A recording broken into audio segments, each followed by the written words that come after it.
Jadi perihal masalah niat itu sering banget ditanyain ya oleh Ya. para kaum muslimin. Apakah kita niat tiap malam apa cukup hanya dengan sekali sebulan? Nah, ini tentu kalau merujuk ke dalam madhab kita, madhab Imam Syafi'i, yaitu harus kudu tiap malam kudu niat. Jadi tiap malam tuh kudu niat. Nggak cukup kalau niat sebulan penuh. Tetapi di dalam madhab yang lain, terutama madhab Imam Malik, mengatakan bahwa cukup ya untuk meniati puasa di bulan suci Ramadan dengan sekali niatnya niat satu full bulan tuh.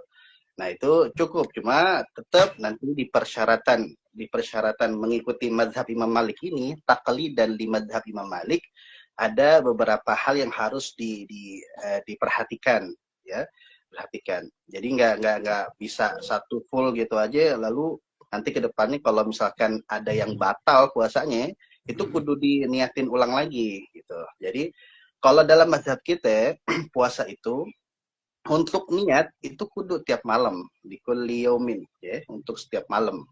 Karena setiap hari dengan hari lainnya itu berbeda.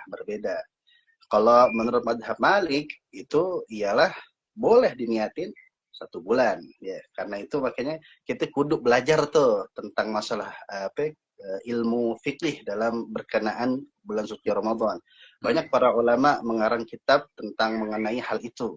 Ya terutama kalau kita merujuk ke dalam kitab-kitab yang baru, kayak dosen kami mengarang ada Ithaful Anam bi Ahkamis Siyam karangan Dr. Zain Al-Idrus.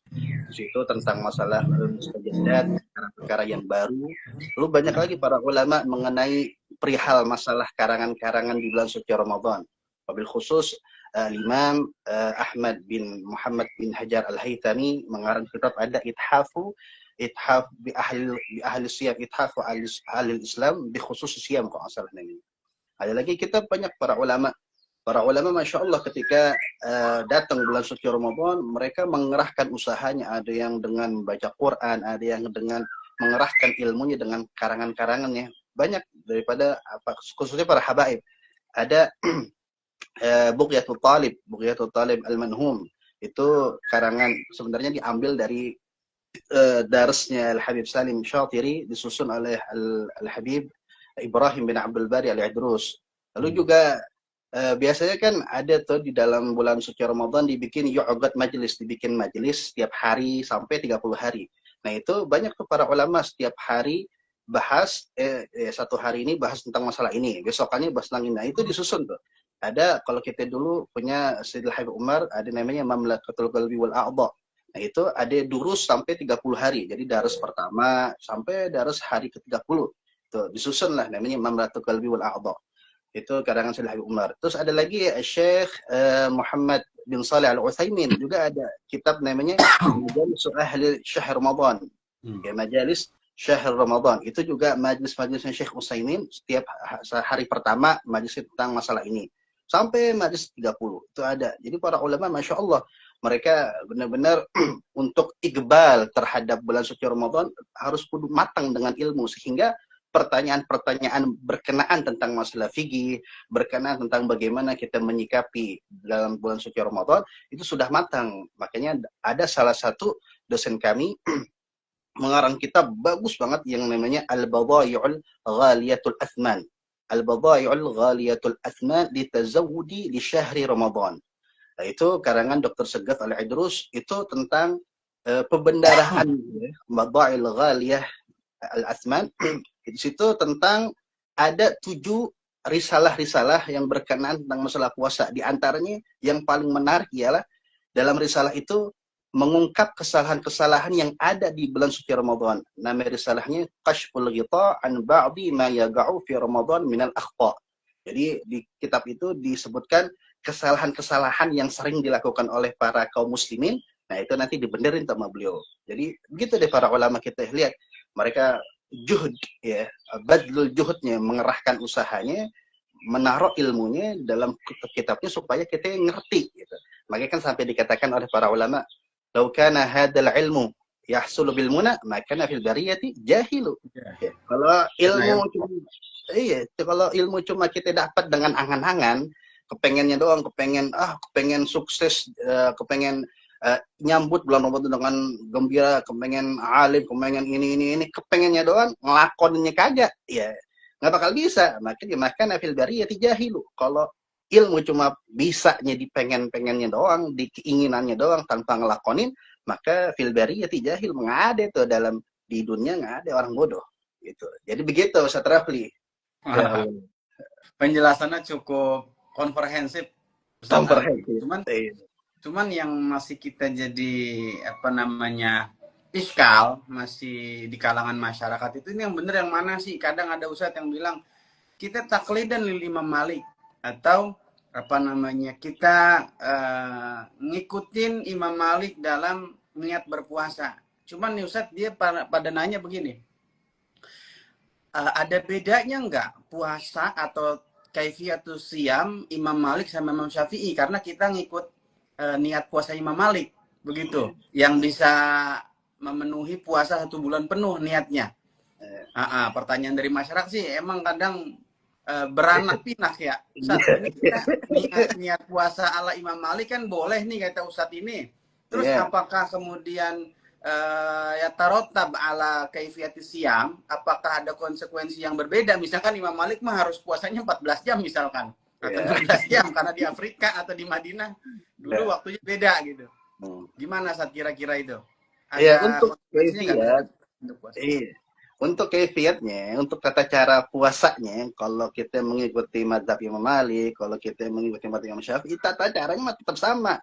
Dimulai puasa dari munculnya fajar shadiq, ya, sampai tenggelamnya matahari. Tuh.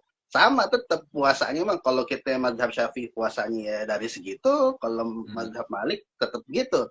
Bedanya niatnya tadi. Niatnya dalam hal kalau Imam Syafi'i malam kudu nginepin niat gitu. Kalau di dunia layal ya.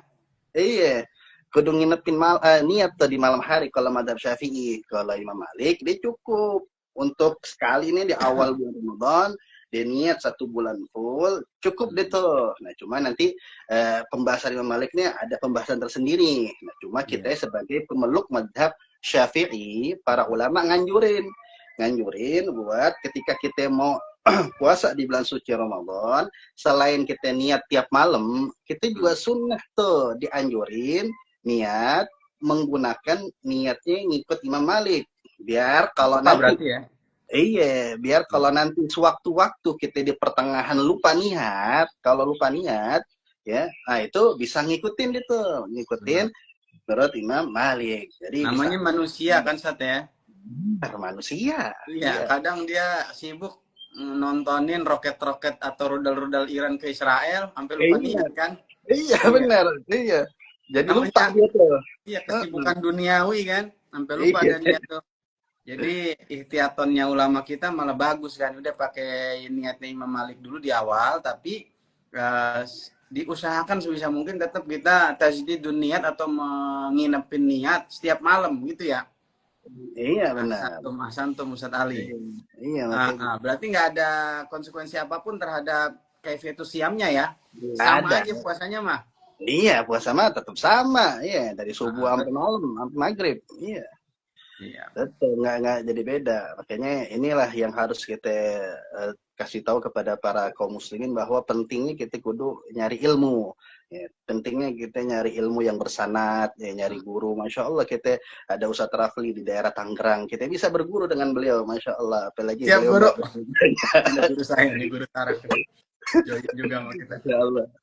Ya, begitu. Terus jadi yang gak kalah fundamental nih Ustadz Ali Yafi, satu lagi tentang jumlah rakaat tarawih. Ini yang nanya nggak 1, 2, ratusan ini yang nanya. Iya, padahal mah kita nggak tahu itu tarawihnya dilakonnya apa enggak itu. Cuman yang jelas setiap tahunnya pertanyaan seperti ini kan selalu ada ya. Iya, pasti. Kita mau dong referensi-referensi yang akurat terkait jumlah rakaat ala madhahibil arba'ah Ustadz Ali Yafi.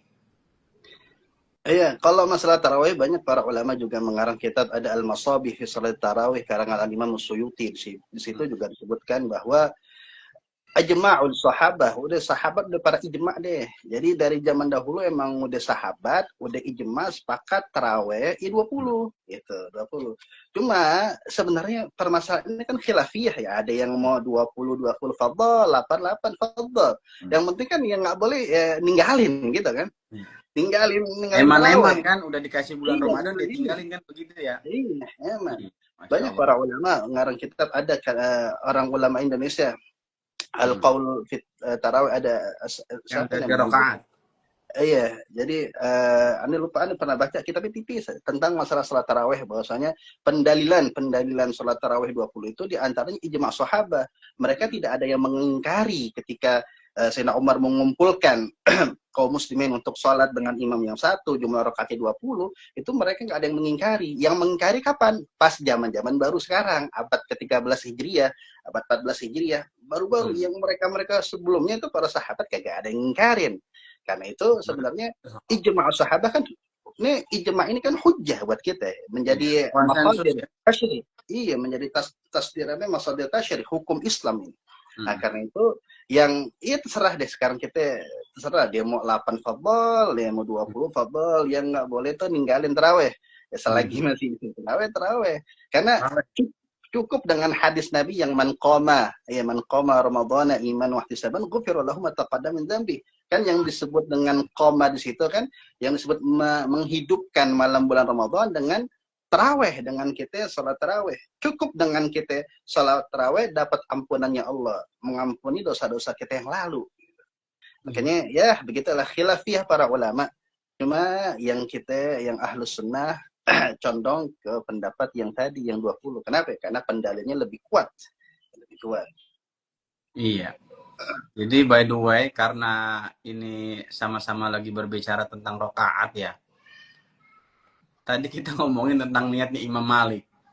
Jadi ingat bahwasannya Imam Malik pernah punya pendapat atau pernah condong kepada bilangan rokaat tarawih itu malah 38 rokaat di Madinah kan?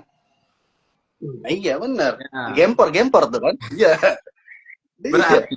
Berarti ada bilangan rokaat yang lebih dari 20. Boleh nggak kita sendiri boleh nggak kalau tarawih sendiri misalkan di rumah itu biar nambah pahala misalkan boleh lebih dari 20 saat?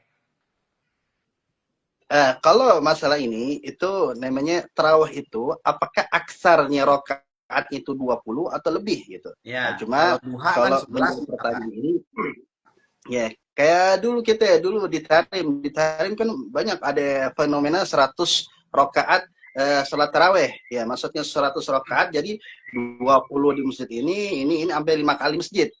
Ya, karena kan di sono kan masjidnya kan berbeda-beda jamnya ya. Ada yang dari jam 8 mulai tarawihnya 9, 10, 11, 12. Nah, itu untuk melaksanakan sholat lebih dari 20 itu sebenarnya boleh. Cuma dikategorikan sebagai sholat sunat tarawih itu boleh gak kita yusan qadha, akan kita dahulu pernah meninggalkan sholat tarawih tuh.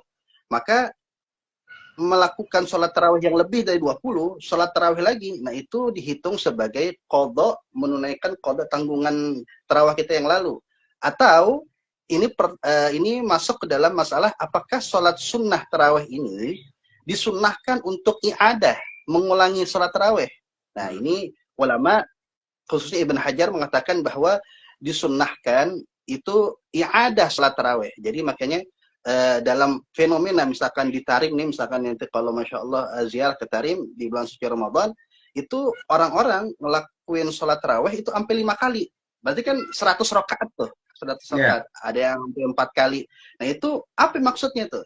Nah itu para ulama mengatakan yang pertama dia adaan sholat tarawih, yang kedua dia i'adah untuk sholat tarawih, yang ketiga sama yang keempat kelima ini qadha nih. Qadha untuk yang lalu-lalu yang mereka nggak pernah ninggalin tarawih. Tetapi kalau itu udah nggak ada di qadha, maka jadinya sunnah nafil. Ya, jadi sunnah nafil mutlak. Ya, sunnah mutlak ya. Iya. Jadi dia tergolong yang menghidupkan malam-malam Ramadan kan jadinya. Benar.